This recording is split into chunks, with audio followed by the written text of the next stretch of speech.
Halo gan semuanya, Oya Koko atau SMA Oya adalah salah satu geng yang ada di Hack and Law, mewakili salah satu distrik di area Sword, yaitu distrik O.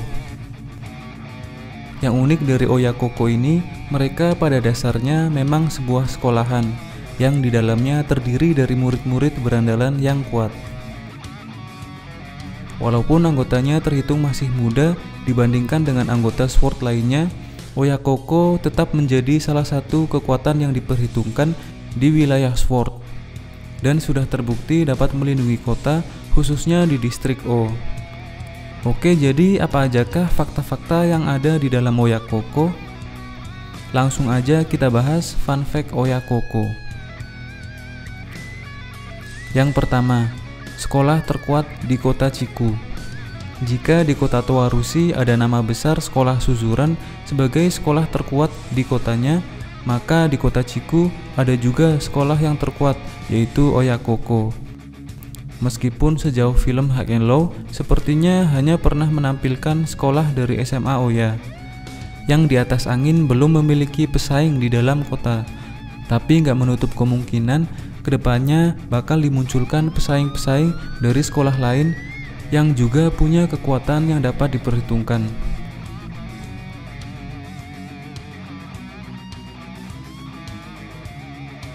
Yang kedua, orang terkuat di Oya Koko.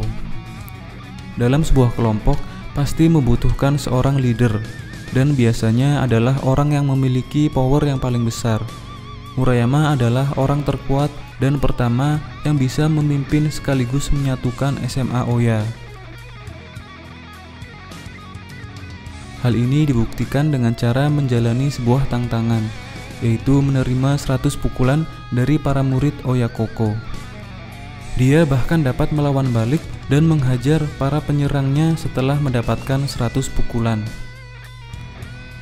Dan hanya Murayama yang dapat memimpin SMA Oya ketika bertarung bersama anggota Sword lain melawan Kuryu.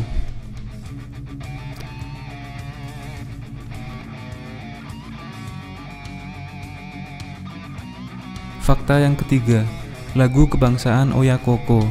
Di setiap opening scene atau pada saat memulai peperangan, akan ada lagu yang selalu menemani mereka bertarung, yaitu musik dari Doberman Infinity yang berjudul Jump Around.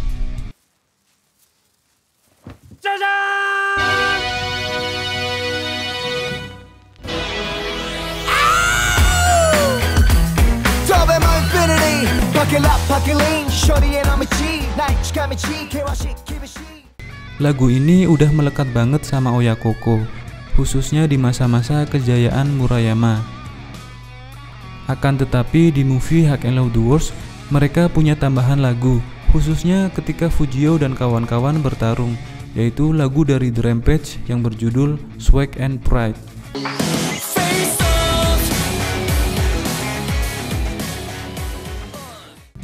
Yang keempat, sistem di Oya Koko.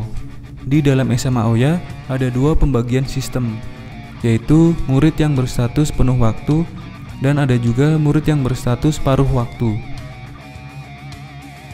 Murid-murid paruh waktu itu terdiri dari orang-orang yang usianya bahkan sudah lebih dari 20 tahun, seperti Murayama, Furuya, dan Seki. Sempat ada situasi di mana ada pemisahan antara murid paruh waktu dan juga murid penuh waktu. Murid penuh waktu nggak mau bertarung bareng bersama murid paruh waktu. Padahal sebelumnya ada momen di mana kedua kubu bertarung bersama.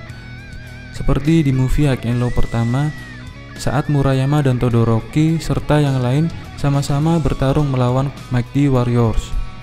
Perbedaan sistem ini bahkan terasa banget di Hack and Law The Worst, di mana murid paruh waktu gak mau membantu permasalahan yang dihadapi oleh murid penuh waktu saat mereka pertama kali melawan Hosen. Pemimpin siswa paruh waktu adalah Murayama, sementara itu yang jadi pemimpin penuh waktu adalah Todoroki. Akan tetapi Todoroki tidak pernah menang melawan Murayama. Fakta yang kelima, syarat menjadi pemimpin Oya Koko. Di Oya Koko ada tantangan menarik yang hanya ada di SMA Oya, dan itu adalah syarat agar dapat menjadi pemimpin dari SMA Oya. Tantangannya adalah siapapun yang dapat bertahan dari 100 pukulan akan menjadi pemimpin dari Oyakoko. Seperti yang sudah disebutkan tadi, Yoshiki Murayama adalah orang pertama yang dapat menyelesaikan tantangan ini, dan bahkan kemudian masih bisa melawan balik. Orang selain Murayama yang dapat mencatat rekor tertinggi dalam tantangan ini adalah Hideto Furuyama yang memiliki badan yang besar dan tinggi, akan tetapi hanya dapat melewati 98 pukulan saja. Yang keenam, trio Murayama, Furuya, dan Seki keluar dari Oyakoko. Murayama adalah pemimpin Oyakoko yang dapat membuat SMA Oya diakui sebagai salah satu geng terkuat dan tergabung di SWORD. Dia sendiri seperti sudah menjadi legenda hidup, sosok yang sangat dihormati di Oyakoko. Bukan hanya Murayama, Furuya dan Seki pun ikut keluar. Padahal kalau misalnya Seki atau Furuya bertahan, salah satu dari mereka mungkin bakal jadi pemimpin dari siswa paruh waktu. Karenanya cukup menarik melihat kelanjutan dari perjalanan Murayama yang keluar dari Oyakoko. Kemungkinan besar akan ikut bergabung ke Sanoh Rengokai bersama Furuya dan Seki. Fakta yang ketujuh, belum ada pemimpin resmi saat ini. Setelah kepergian Murayama, belum ada orang yang secara resmi menjadi pemimpin dari Oyakoko. Sejauh ini kandidat terkuat yang mungkin dapat menggantikan Murayama adalah Fujio dan Todoroki. Todoroki bisa dikatakan orang yang paling berambisi untuk menjadi pemimpin Oyakoko. Kekuatan dan gaya bertarungnya sudah jauh berkembang setelah berulang kali kalah dari Murayama. Tapi dari segi kepemimpinan, dia belum bisa menyatukan murid-murid di SMA Oya. Di sisi lain ada Fujio yang karismanya dapat membuat murid-murid Oyakoko mau bersatu melawan Hosen dan Kidra.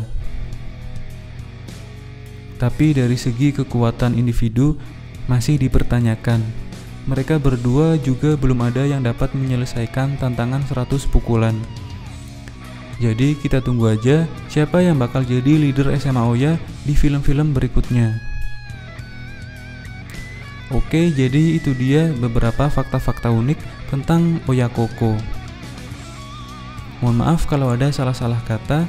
Kalian juga bisa menambahkan info-info tentang Oyakoko di kolom komentar. Oke, jadi mungkin itu dulu buat video kali ini. Terima kasih yang udah nonton.